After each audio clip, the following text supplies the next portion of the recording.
Hello, everybody. Welcome to Wednesday. The S&P 500 was down 0.95% today. The CPI report came out and it was hotter than expected. So the expectation, for example, on a month-over-month basis on the core CPI, where they take out energy and food, was supposed to go up 0.3%, which is actually more than we pretty much want. If you annualize that out, it's 3.6%, but it ended up at 0.4%. Which is the same thing we had last month, actually. So again, annualizing that out, we're at 4.8%. Now, the Fed isn't using CPI when they talk about the 2%, target. That's actually core PCE. That number will come at the end of the month. However, it's still showing a pattern. We're continuing to see higher inflation than expected. Tomorrow, we get the PPI inflation report, which is for wholesale inflation. Don't be surprised if that isn't higher than expected. Also, we've been kind of seeing those go together with CPI. They're one after another, generally speaking, when they're reported. So that's what's happening right now. The market actually hang in there pretty well, considering they've pushed back, of course, from 6 rate cuts that was expected at the beginning of the year now to 2. And it's going to be kind of interesting to see when they do those 2. It's no longer expected that they'll do one in June, but they do meet in July. And then September, they don't meet in August.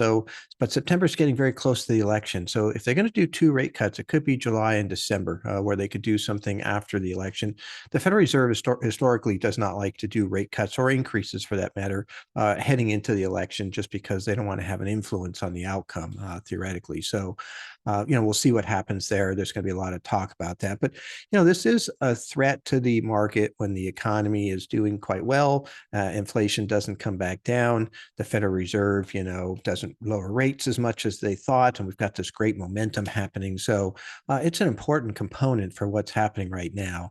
And I've been talking about since this time last year that I felt that inflation was the bigger threat, not so much recession. And it continues to be, in my opinion. We have what the loose monetary supply right now, with the stock market having done so well and up so much and what have you. And, people are spending money. And obviously that's coming through in these inflation numbers. So I don't think this is a really big deal as far as that goes. It's a troubling trend, but that's happened many times before. It's just not a straight line. The stock market's not a straight line. Inflation is not going to be a straight line down either. So, we'll just have to continue to kind of go along and see how this goes and keep an eye on it and see how the market reacts. But altogether, I think, once we get into earnings season here, there won't be as much talk about what's happening with inflation. I do think this will put a little bit of a cloud over earnings season, but nonetheless, I think, that's where we'll see, the rubber hit the road. And one weird thing that can happen is if earnings are really good, people are going to be